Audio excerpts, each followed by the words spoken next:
The scorching Arizona sun beat down on Jack Sullivan's weathered face as he stood outside the Silver Creek saloon, his world crumbling around him. The bank had given him 30 days to pay off his father's gambling debts or lose the ranch that had been in his family for 3 generations. $20,000. It might as well have been $1 million. He'd worked that land since he was 8 years old, breaking horses and mending fences alongside his old man before the cards and whiskey took him. Now Jack was 28, alone, and about to lose everything because of another man's mistakes. Mayor Thornton emerged from the saloon with that snake oil smile of his, flanked by his cronies. "I have a solution to your problem, Sullivan," he said, stroking his handlebar mustache.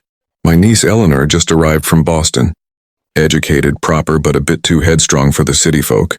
Scared off 3 potential suitors with her sharp tongue and sharper mind. Marry her and I'll clear your debts entirely." Jack's jaw clenched. He'd heard of these arrangements. Desperate deals made between powerful men and the powerless. "I don't need charity. And I sure as hell don't need a wife." Thornton's smile faded. "Then you'll need a new place to live.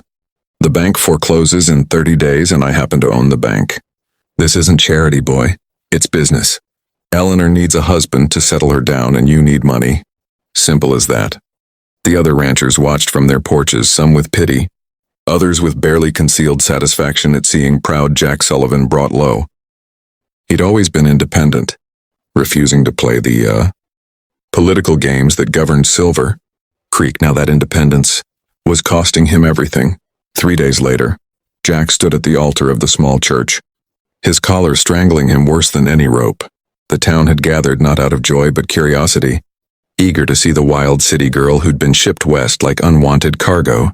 When Eleanor walked down that aisle, Jack's breath caught, though not for the reason anyone expected.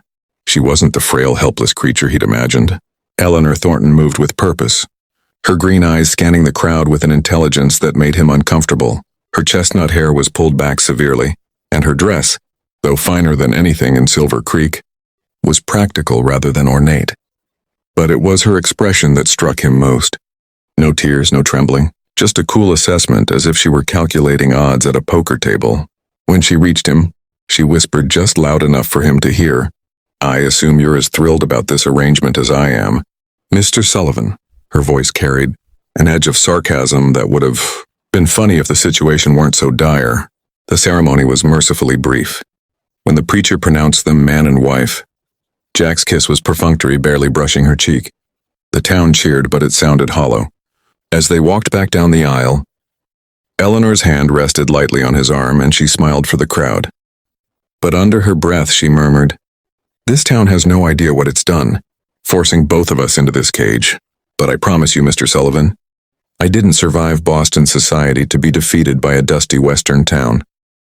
We may be stuck with each other, but I intend to make the best of it, whether you like it or not." Eleanor's first week at the ranch shattered every expectation Jack had about city women.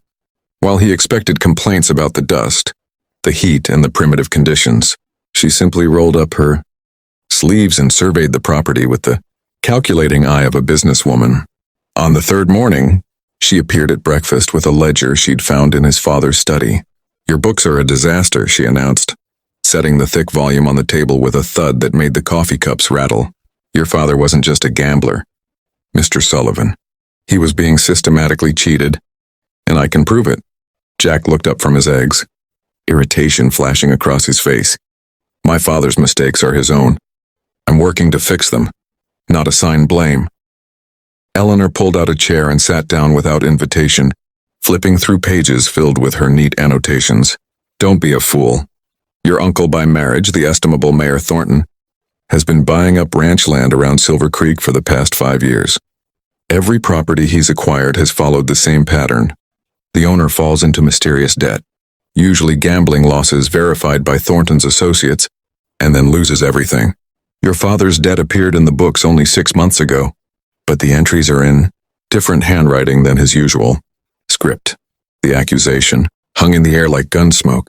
Jack wanted to dismiss it as the paranoid imaginings of an unhappy bride, but the evidence she'd compiled was damning. She'd cross-referenced dates, handwriting samples, and testimony from other ranchers' widows she'd somehow already interviewed. Over the following weeks, Eleanor transformed from unwanted wife to unexpected ally. She couldn't rope a steer or break a horse, but she could read men better than any card-sharp Jack had ever known. She attended every town meeting, her presence making the council members uncomfortable, with her pointed questions about land, acquisitions, and bank practices. She befriended the wives and widows Thornton had dismissed as irrelevant, gathering stories of coercion and manipulation. The town's opinion shifted slowly. The women admired her intelligence and determination. The men grudgingly respected her refusal to be intimidated. Even old Carlos, Jack's ranch hand who'd sworn no woman could survive a month out there, admitted she had backbone. Enough for 3 cowboys, but it was at the Silver Creek Town Hall meeting that Eleanor made her final move. With half the town present, she stood and presented documented evidence of Thornton's fraudulent debt scheme, testimonies from 4 other families he'd swindled. She'd even gotten the bank clerk, promised immunity, to testify about falsified records. Thornton's face went purple with rage. This is absurd. She's a hysterical woman spreading malicious lies because she's unhappy with her arranged marriage. Eleanor's smile was sharp as a knife blade. Hysterical? I graduated top of my class from Boston College of Business. I was managing my father's investments before I turned 21. The only hysteria here is your panic at being exposed. Uncle, you forced me into this marriage thinking you'd neutralized a problem and gained control of the Sullivan ranch. Through family ties, you underestimated both of us. The resulting investigation cleared Jack's father's name and revealed Thornton's corruption. The debts were forgiven and several families regained their lost property. As for Jack and Eleanor, their marriage of convenience slowly became something neither had expected. One evening, watching the sunset from the porch, Jack finally said what he'd been thinking for weeks. You could leave now, you know. You're free of your uncle, free of this arrangement. Eleanor looked at him with those sharp, green eyes that had first unnerved him, and missed the chance to build something real out of this mess. I think not, Mr. Sullivan. Besides, someone needs to teach you proper bookkeeping. Jack laughed, a genuine sound that surprised them both. I suppose I could tolerate that. Mrs. Sullivan.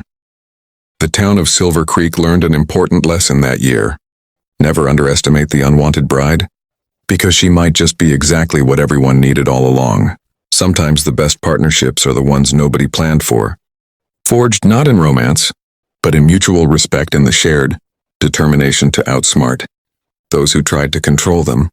Both. If this story of resilience, intelligence, and unexpected partnership moved you, please subscribe to our channel and share it with others who love tales of courage and clever comebacks. Leave a comment below telling us what you thought of Eleanor's strategy. We read every comment and love hearing from you. New stories every week that prove the underestimated are often the most powerful.